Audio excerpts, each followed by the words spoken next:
a huge thank you to every one of you who has subscribed to this channel. Your support means a lot to me. And for those who haven't yet, I'm hoping by the end of this video, you'll reach for the button.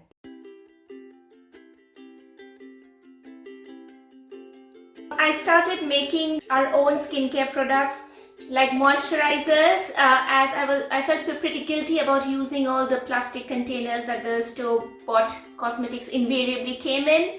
However, once I started, it was quite addictive.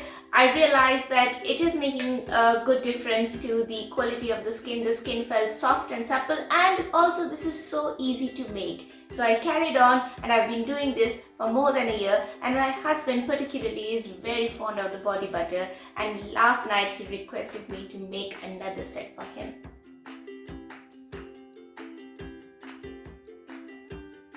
The formula for homemade body moisturizer is pretty simple. Basically, 3/4 of the volume of the moisturizer is going to come from solid body butter sources like shea butter, cocoa butter, avocado butter, mango butter. There are lots of different things available in the market, and in winter coconut oil too, because we all know that in cooler temperatures coconut oil turns solid.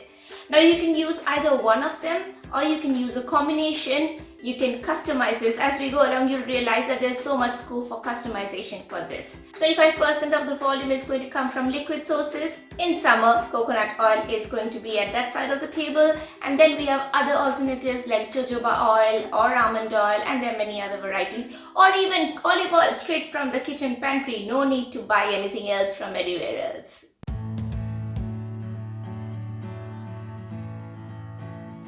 So all you need to do is liquefy the solid sources that you want. It can be, as I mentioned, either one source of butter or a combination of 2 or 3. Turn them into a liquid state and then add the liquid source to it. Combine, allow to cool, and if you want to add some fragrance to it, then you can also add a few drops of essential aromatherapy oil. Now remember that not all essential oils can be used on the skin, so check the label before you use.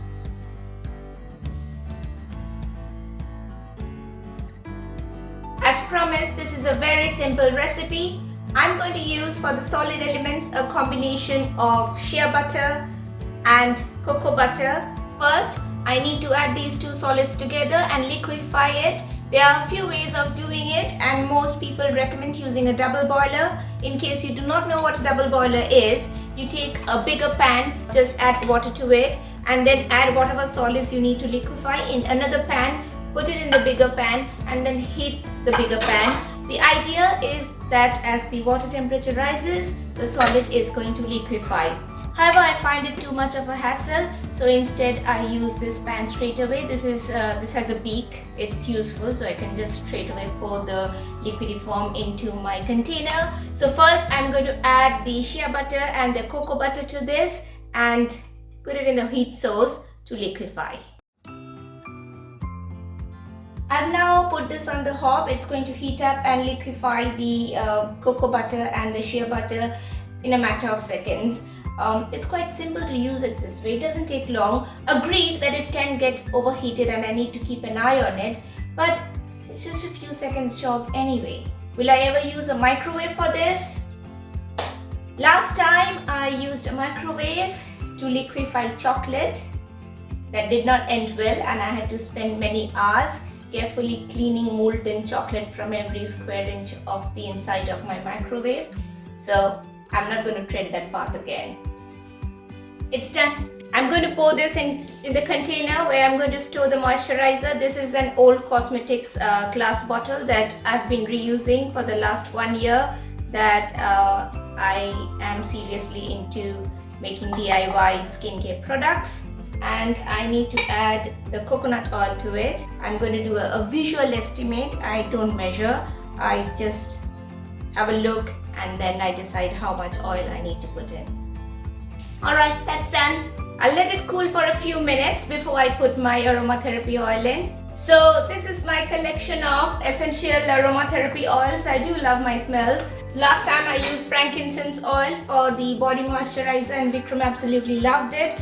I think I'll use something different this time. I'm thinking oregano, just a few drops, depends on how much volume you have made.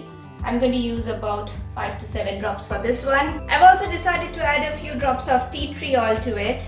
I'm going to mix everything together. Some people also advocate whisking it with a hand blender. I think it's too much of an effort really. I'm not going to do it. I'll invariably lose some amount of the moisturizer in the process of blending. Plus I'll have to clean the blender. Who has the time?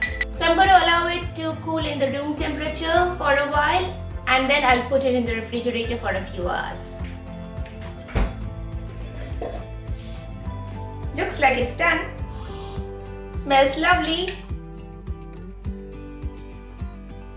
Feels lovely too. It is not greasy at all. It may seem a bit oily once it gets warmed up by the heat of your hands, but it gets absorbed pretty fast. It doesn't leave any stain on the clothes, and you can add whatever fragrance you want. I love this, Vikram loved this, and I hope you'll love this too. Bye.